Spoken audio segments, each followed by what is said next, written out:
Allez, direction la base aérienne 113 de Saint-Dizier. C'est là que se trouve le seul centre de formation des pilotes de Rafale en France. Simulateur, connaissances techniques et technologiques, c'est un passage obligé pour qui veut manœuvrer ces fleurons de l'aéronautique hautement stratégique.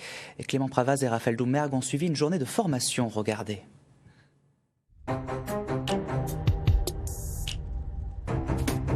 C'est un peu l'auto-école des avions de chasse, l'escadron de transformation Rafale. Le One Circle, il va te permettre quoi? C'est de rester très proche et peut-être rester en deçà de la limite courte aussi du missile. Ce matin, l'heure est au briefing entre l'instructeur et son élève. L'exercice du jour, un combat aérien entre deux avions, mais aucune vraie munition ne sera tirée, tout se fera sur simulateur. Ça permet de travailler le radar dans différentes configurations. Ça permet de mettre le stagiaire justement un petit peu face à des ennemis plus faibles en énergie, plus faibles en manœuvre ou plus forts. Donc lui apprendre toutes les techniques pour bien maîtriser son système avant de partir en vol.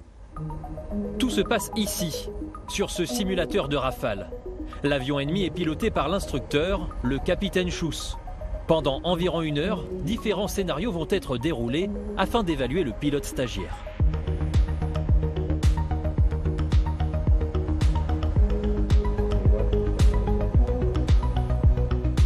En coulisses, un autre instructeur contrôle tous les paramètres de l'avion et va même jusqu'à rajouter quelques difficultés. Le pilote stagiaire vient de perdre son moteur gauche. Et c'est une panne qui est assez grave, donc qui nécessite de rentrer sur le terrain. Donc il y a une procédure qui est associée, avec forcément des paramètres un petit peu différents de ce qu'il connaît d'habitude.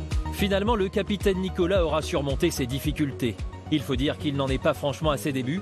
Pour arriver dans cet escadron, il a dû passer par l'école de l'air, puis l'école de l'aviation de chasse. La mission était assez dense, il y a quand même pas mal d'exercices à faire.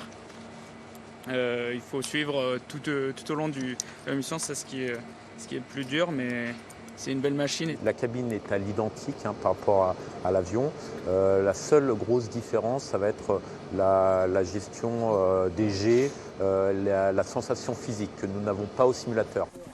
La durée de la formation sur Rafale va de quelques mois à 1 an et demi selon le pilote stagiaire.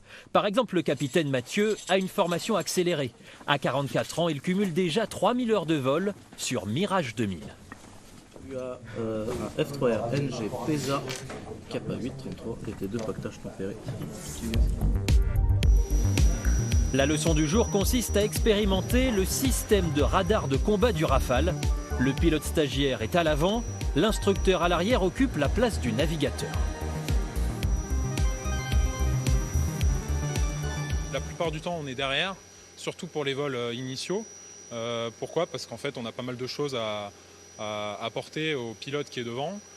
Donc on se parle régulièrement dans l'avion, on peut reprendre les commandes, on peut faire des démonstrations pour faire un peu du didactique. Et puis au fur et à mesure, après, on les laisse se débrouiller, on les laisse autonomes. Le capitaine Mathieu a une solide expérience et plusieurs opérations extérieures à son actif. Il découvre tout de même un avion aux nombreux atouts. Une puissance que mes avions précédents n'avaient pas. Il y a un système d'armement, radar et compagnie qui est optimisé pour le 21e siècle. Chaque année, 80 stagiaires sortent de l'escadron de transformation Rafale, autant de pilotes qui confortent le rôle stratégique de l'aviation française. Tu vois, tiens, je vais continuer à descendre tranquillement. Ok. Au sud pour le décaler au maximum. À un moment, il va devoir dropper là, parce qu'il va arriver à sa zone.